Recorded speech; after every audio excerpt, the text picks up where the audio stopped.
Yeah, so hi everyone. So I'm late to the party. I was out of town for the weekend, but now I'm back. And while I was away, I saw that a new Metroid Prime 4 trailer was released, and it's not just a trailer; it's an overview of features and gameplay. So I'm really eager to see that. I haven't watched anything. I haven't watched previews. I'm a complete virgin on that. So yeah, we're gonna be doing a small reaction. And as usual, for my reactions, I'll watch it one time first without talking, and then afterwards I'll go again through it, trying to break down everything and discuss my thoughts at the end. So yeah, let's start this.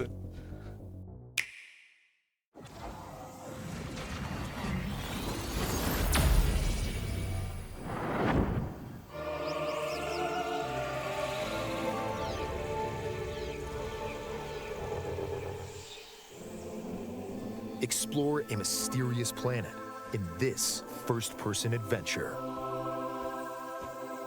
Metroid Prime 4 Beyond.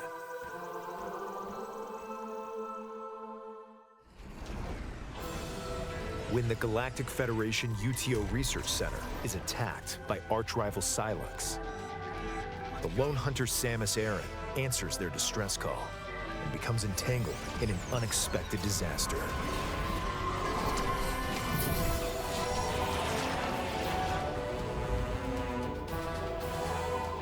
She awakens on an unknown planet called Vuros. Now, she must fight to survive the planet and find a way home.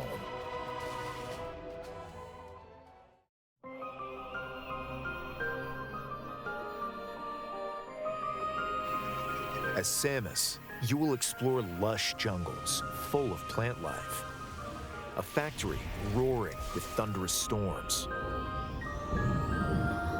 a research lab frozen in ice, and a facility nestled in a volcano, all of which contain remnants of a civilization long extinct. The maps are maze-like and intricately detailed, and ferocious beasts will stand in your way.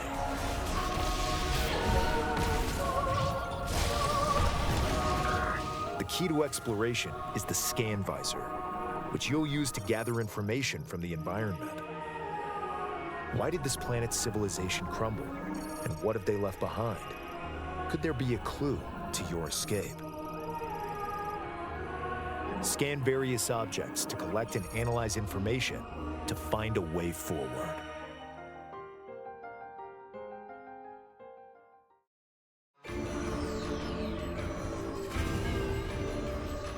Your core abilities include Samus's Power Beam, which can shoot rapid fire or charged, highly accurate target tracking missiles, the ability to jump, the form-altering Morph Ball, and dashing while locked on a target. During your adventure, you will also receive mysterious powers passed down on Vuros. Psychic abilities. Direct the control beam's trajectory with the power of your mind. And use the Psychic Glove to manipulate energy and activate machinery. By harnessing these abilities, you can access new areas, greatly expanding the explorable world.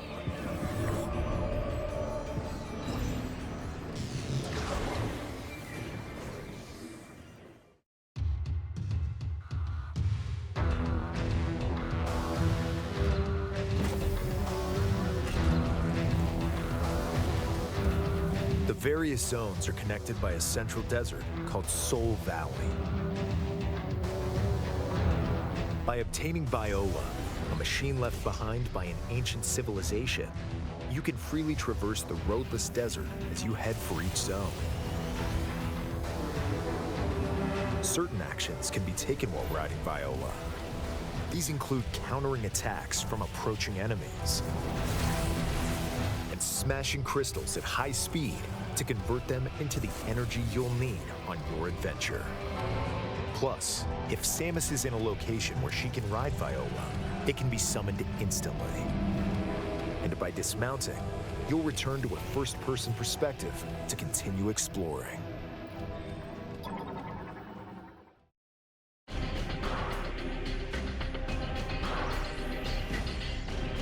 Like Samus, some Galactic Federation troopers were also transported to Vuros.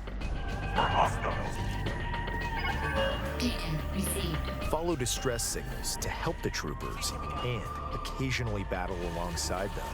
They can even provide useful upgrades.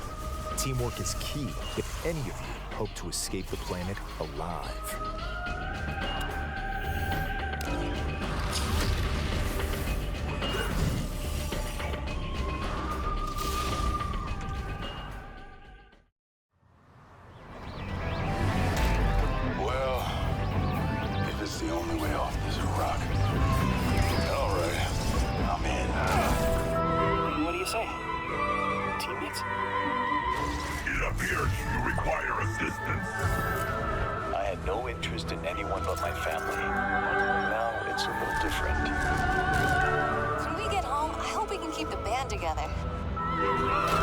I can't wait to see my family.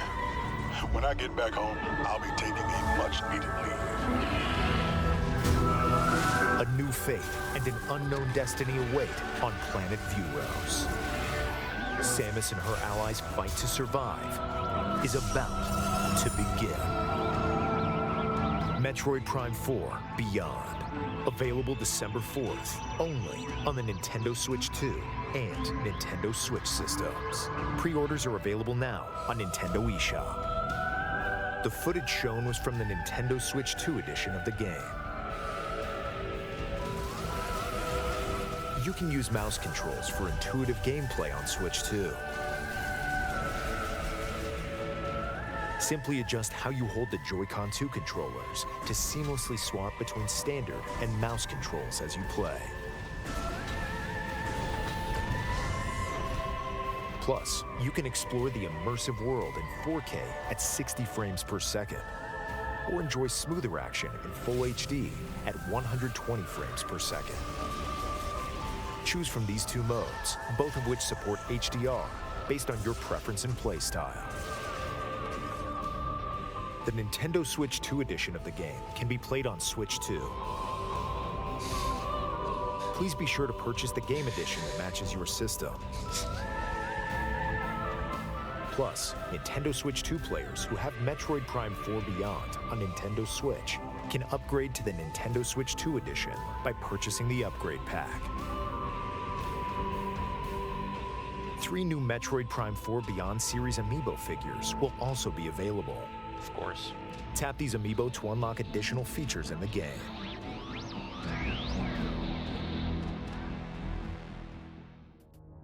Huh. Well, that was something. And now I have thoughts. Yeah. I guess we'll go through it again. And this time around, I'm gonna lower the volume a bit of the trailer. And I'll be sharing my thoughts on what we just saw. So yeah, in general, I'm pretty happy. I'm still excited about the game. I'm still getting it day one when it releases on December 4th. But yeah, there are a couple of things that are, let's just say, interesting in there.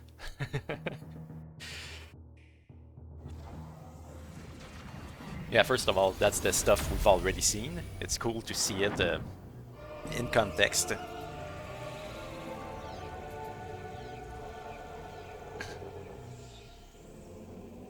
Explore a mysterious planet. Oh man. In this first...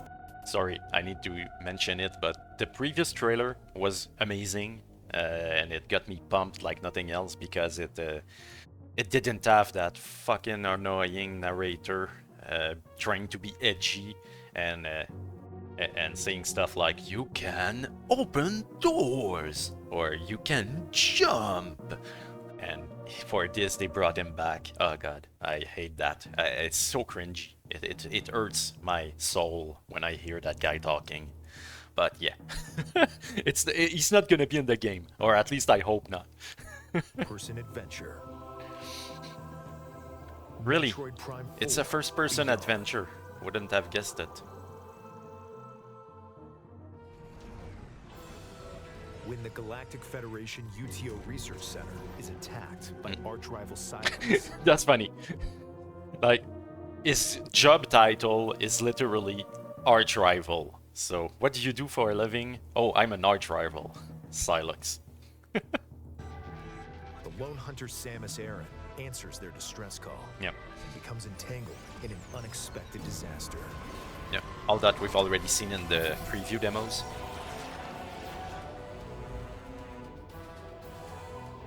She awakens on an unknown planet called Viewrose.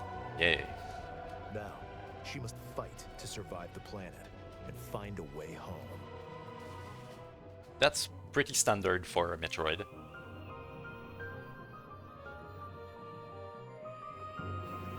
As Samus, you will explore lush jungles full of plant life. A factory Now- roaring with thunder. I really like, I said it already in the previous trailers, but I really like the variety of environment they're showcasing there. I hope there's gonna be even more than that, because now they showed the lava world, the storm world, the ice world, the jungle world. Well, I hope there's gonna be some hidden secrets and surprises left in the game. Storms. A research lab frozen in ice. Also, there's gonna be the desert area that links all the different places together, so it doesn't seem like we're gonna have a desert area, then an ice open world, then a lava open world. Everything seems to be in the desert, so I wonder how they're gonna build the biomes in there to create the transition between the different type of environment, like from the desert to the ice level. How is that gonna transition? Is there gonna be more frozen part of the desert, or is it gonna be like a tunnel that will lead you to a nice laboratory? It's The curious. facility nestled in a volcano, all of which contain remnants of a civilization long extinct. The maps are maze-like and intricately detailed. Yeah, you don't need. Does he really need to tell us that the maps are maze-like and intricately detailed? I mean, it's obvious. And ferocious beasts will stand in your way. No shit. Cool. There's a lot The of key to diversity. exploration is the Sorry. scan visor. There's also a lot of diversity in the enemies, so that's good. A lot of enemy variety, and we can probably also scan all the enemies. So scanning is a big part of Metroid Prime games. So that's gonna be cool. The more stuff we have, the better it is. Which you'll use to gather information from the Oh, wait. environment. Oh, here I'm gonna be super annoying. I'm sorry. You can skip if you don't want me to read everything, but I'm curious. O Lamorn, gaze upward and behold the sacred tree, blessed by the Temple of Memory, a shrine that preserves and protects our memories and wisdom. So there seems to be a specific religion to that area. Why did this planet's civilization crumble? And what have they left behind? What did they leave behind? Device, Nova DNA sequencer. Lamorn, device for complex genetic sequencing, used to identify organisms and analyze genetic mutations. Could there be a clue to your escape? Lamorn processing tanks prevents solidification and manages composition of lava extracted green energy. It is made of tempered glass. Lava extracted green energy. Scan various objects to collect and analyze information to find a way forward. Ooh la la.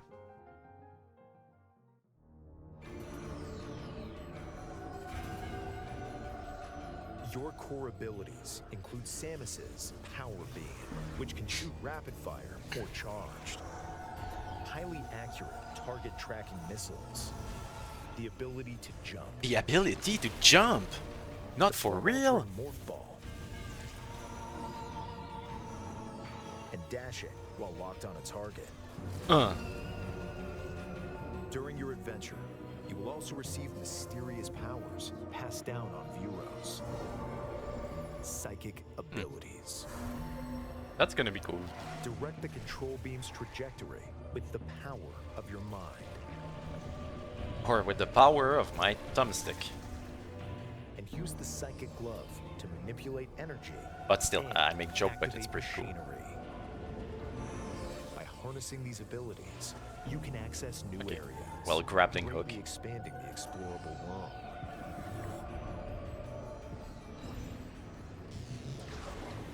Oh, that's cool.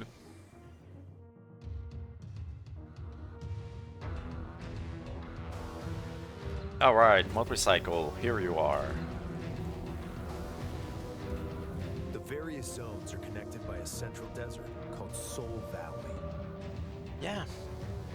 So, yeah, I assume on the left here might be the volcano. So, I don't know, that there might be a gate in it, and we're gonna be able to enter the gate and transition into the volcano from the desert.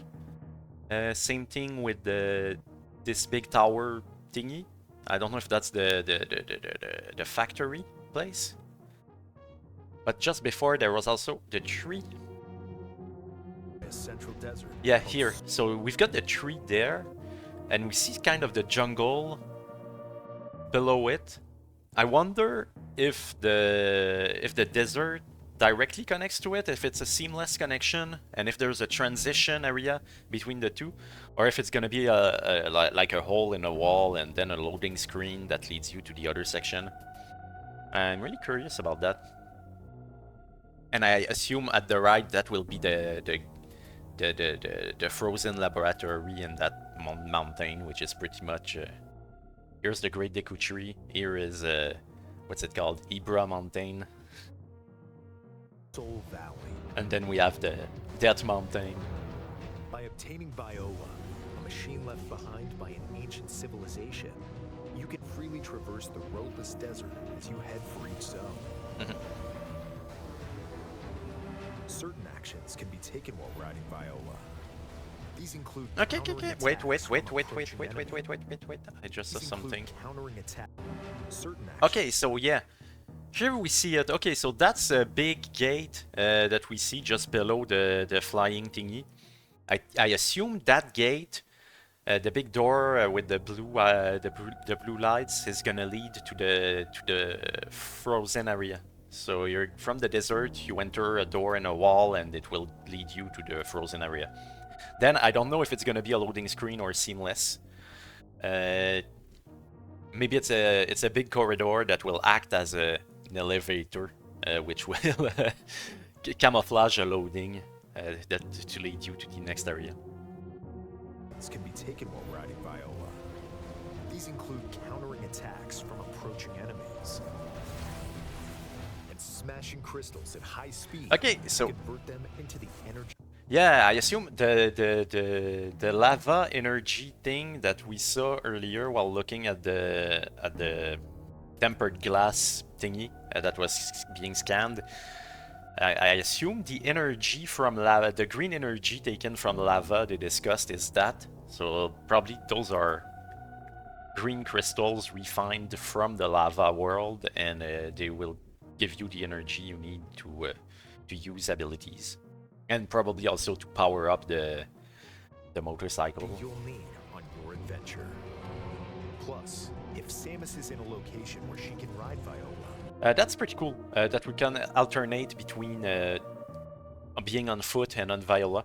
I was kind of afraid that it would be an automatic thing, that you would go into the big desert expanse and she would jump on her motorcycle automatically, and then when you get inside, she drops off and you start shooting your way. But here they tell us that you're gonna be able to get on and off at your own leisure and decide when you want to use it. So that's pretty cool.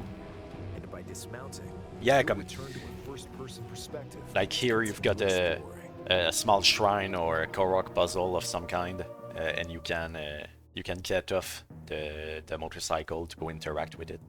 That's pretty cool. Oh yeah!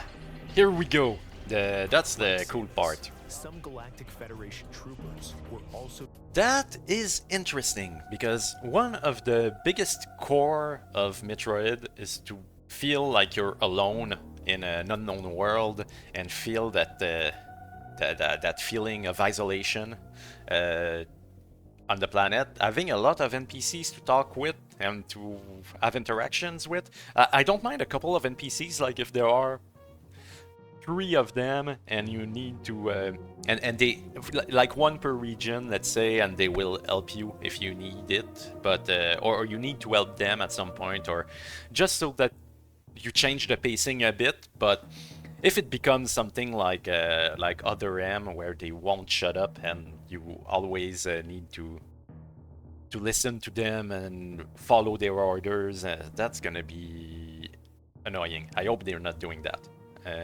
That's for sure. transported to view rows. Because there seems to be a lot of different characters you can speak of. Beacon received. Follow distress signals to help the troopers and occasionally battle alongside them. They can even provide useful upgrades. Yeah, and that having team battles is... I don't know. I don't know how I feel about that. Being reliant on AI to beat enemies, I'm never a big fan of that. Or if it's a defensive mission where you need to defend him and make sure he doesn't get killed. If he's just like a side element that's there for narrative reason, that can be cool. But I really hope we don't need to protect his ass and escort him somewhere or stuff like that, because that would be annoying. Teamwork is key if any of you hope to escape the planet alive.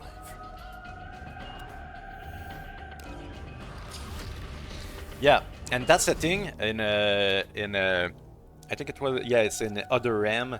Samus couldn't use her skills until she got the authorization from the big commander to use them. So she would get into a lava pit and then let herself die because she wasn't allowed to use her Varia suit. So that was really stupid. Here they seem to have not done that. So that's better, but you need to talk to the NPCs to get upgrades, because he gave her like a USB stick to get into her beam gun.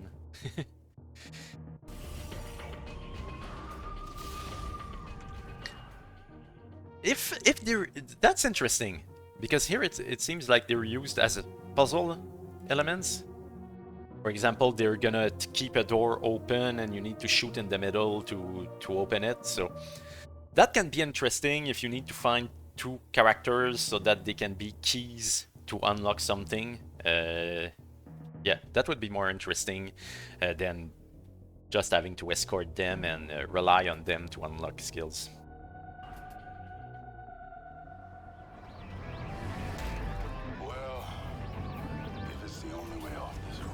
Oh, yeah, and there seems to be a shit ton of voice acting in there.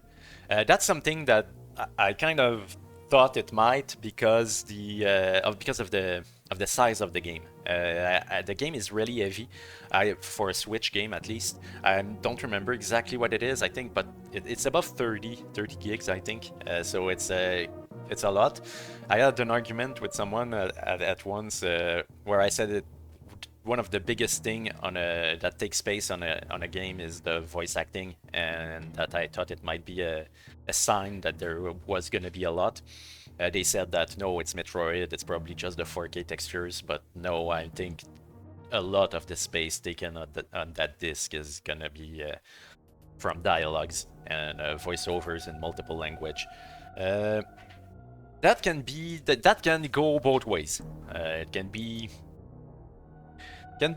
fun to have some characters if they're well written. I just... What do you say? Yeah. I'm not just sure how much they're gonna be too present. I really don't want a narrator. Like while I'm in gameplay, I don't want to be speaking to the radio with other NPCs all the time. Again, Metroid is about that feeling of isolation, being lost on an unknown planet. I really hope we don't get to have someone in our earphones telling us where to go and what to do. That would be the worst thing ever, because you need... The goal of Metroid is to find your way around an unknown place. So yeah. Again, if they're there to change the pacing sometimes, or to give a bit of narrative to the area and give us incentives to keep going, that's fine. That will be cool. Even if they were used as part of puzzle elements and shit, that would be cool. But if they're there to tell you what to do and guide you and talk to you on the radio non-stop, that will be really annoying really fast. I had no interest in anyone but my family. Oh! The guy is saying he has no interest in anyone else other than his family. How do we bet that this guy is gonna betray us at some time? I'm sure he's gonna betray us at some point. He's gonna think of his family and do something that will kill everyone, or that might kill everyone else. When we get home, I hope we can keep the band together. I can't wait to see my family. When I get back home, I'll be taking a much-needed leave. A new fate and an unknown destiny away Bam. on planet Vuros. That's a big baddie. Samus and her allies' fight to survive is about to begin. Metroid Prime 4 Beyond. Available December 4th, only on the Nintendo Switch Of course. 2 and Nintendo Switch systems. Pre-orders are available now Yep. on Nintendo eShop. The footage shown was from the Nintendo Switch 2 edition of the game. Figures. You can use mouse controls for intuitive gameplay on Switch 2. I will not be using mouse Simply controls. adjust how you hold the Joy-Con 2 controllers to seamlessly swap between standard and mouse controls as you play. Oh, I will be playing with my Pro Controller and maybe a bit with Plus, direct you can aiming. explore the But immersive world in 4K at 60 that's frames cool. per second. I'm really Or eager enjoy to Super try HD Full HD 120 at FPS. 120 frames per second. Choose from these two modes, both of which support HDR, based on your preference and playstyle. I'll definitely play the game mostly on 60 FPS 4K, but I'm really eager to try 120 how it feels. Especially it's the first time I'm gonna be playing 120 FPS on anything. My computer doesn't do 120 with most games, and no console has ever done that. So I'm really curious about that. But I think I'm gonna go with the 4K 60 FPS for most of the game, because that's where I think, well, because I want it to look good, and also 60 FPS is well enough for me to be satisfied and content, to be honest. The Nintendo Switch 2 edition of the game can be played on Switch 2. Oh yeah, the Switch 2 edition of the game can be played on Switch 2. Thank God, thanks a lot for telling us that. Please be sure to purchase the game edition that matches your system. Jesus. Plus, Nintendo Switch 2 players who have Metroid Prime 4 Beyond on Nintendo Switch can upgrade to the Nintendo Switch 2 edition by purchasing the Yeah, of Metroid course. Pack. 3 new Metroid Prime 4 Beyond series Amiibo figures will also be available. Anything to Tap make these money. Amiibo to unlock additional features in the game. That's something. I really hope that the additional features for the Amiibos are not important or too useful. I don't like bonus Amiibos features. I think that's bullcrap and it should be illegal. You shouldn't have to buy a toy to unlock the full potential of a game. Especially things like a Skyward Sword was a disaster. The fast travel system being an Amiibo, that doesn't make sense at all. But if it's something like get health packs or get I don't know, get rockets or whatever, that's fine. A couple of missiles here and there. Maybe have different challenges or things that don't matter a lot. Skins is a good thing to have an amiibo, that I really don't mind. But if it affects the gameplay experience very heavily, I think that should be illegal. Yeah, but yeah, apart from that, yeah, the game looks amazing.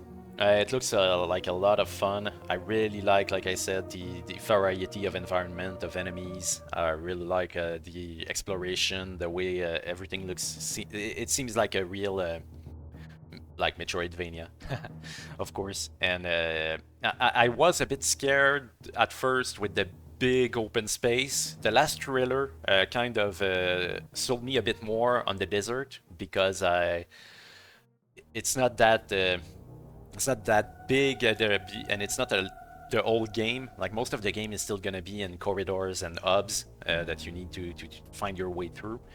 It's just that there's that big hub from which you can access all the different areas. So that's pretty nice. I think it's gonna be fun, and it's gonna be a change of pace. Because that's something with Metroid games in general, is that I love them, but not everybody does, because it's a lot of the same thing. It's the same pacing always. Sometimes you've got a boss or you've got a lot of enemies coming in, but a large part of the time it's find your way around, do a puzzle, an environmental puzzle, kill enemies, rinse and repeat forever.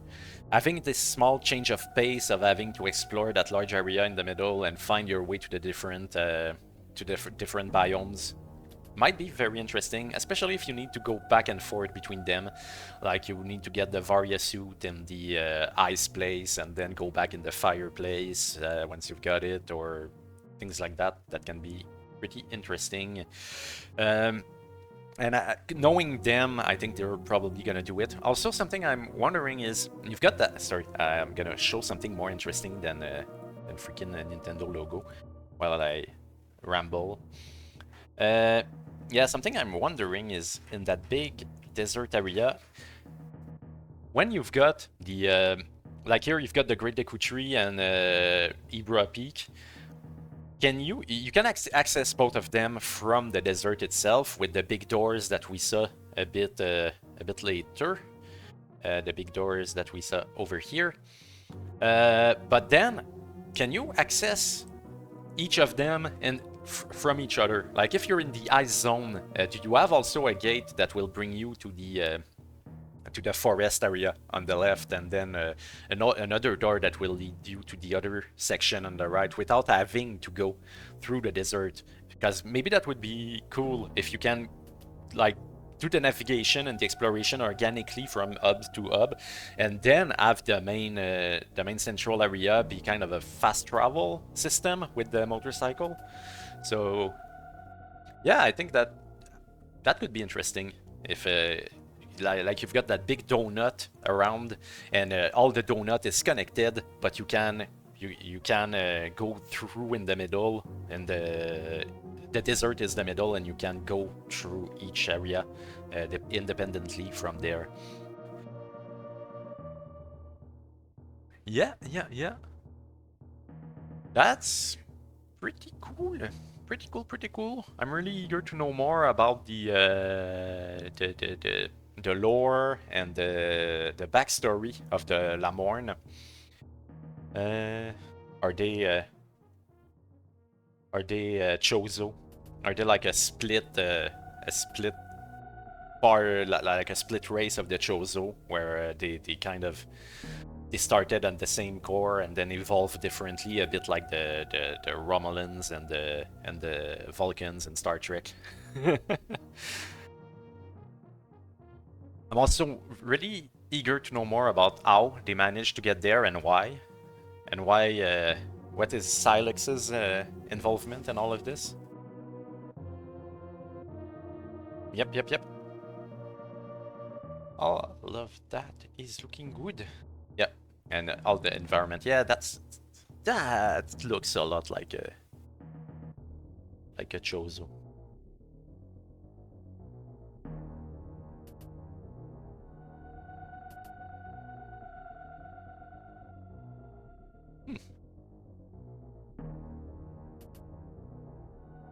Nice. Oh, okay. So here you get the map of the area. Here we got the Great Deku Tree. We got Death Mountain. We've got Ibra Mountain.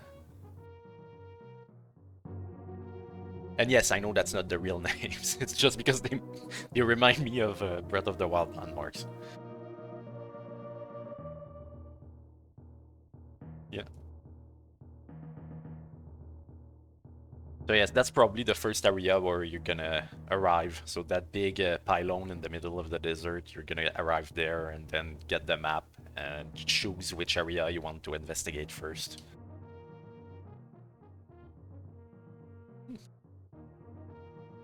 Nice. Yep, and definitely the variety of environment is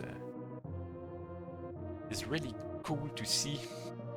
And like I said, I hope they're still keeping a couple of surprises in their back pocket, and that they won't be showing everything in the marketing campaign. Because Nintendo have been doing that lately. Like, I remember last year for Echoes of Wisdom, they showed everything the game had to offer before it released. So when I played it, there was no surprise at all. They even went as far as to show us the automatons and pretty much every single ability you could have in that game. So once you get to play it, everything was already spoiled by the marketing itself. It's really sad. Oh, wait. Here. Okay. The trees are looking funny. They're kind of squarish. Interesting. Yep. That's gonna be cool. Alright. I think that will be it. I've seen pretty much all and commented a lot. So yeah. I'm gonna cut it here. Next week I'm going to be playing Metroid Prime Remastered on the Switch 2 before the new one comes out. So yeah, if you want to join me, that will be super fun. We're gonna be commenting on everything. I've played, of course, Metroid Prime on the GameCube. I haven't played Metroid Prime Remastered on the Switch, so that's gonna be a first. So yeah, if you want to see me react to the new visuals and the new quality of life improvements, make sure to drop a like, subscribe, come see me, and we're gonna have fun. So yep, on that note, like always, see you next time.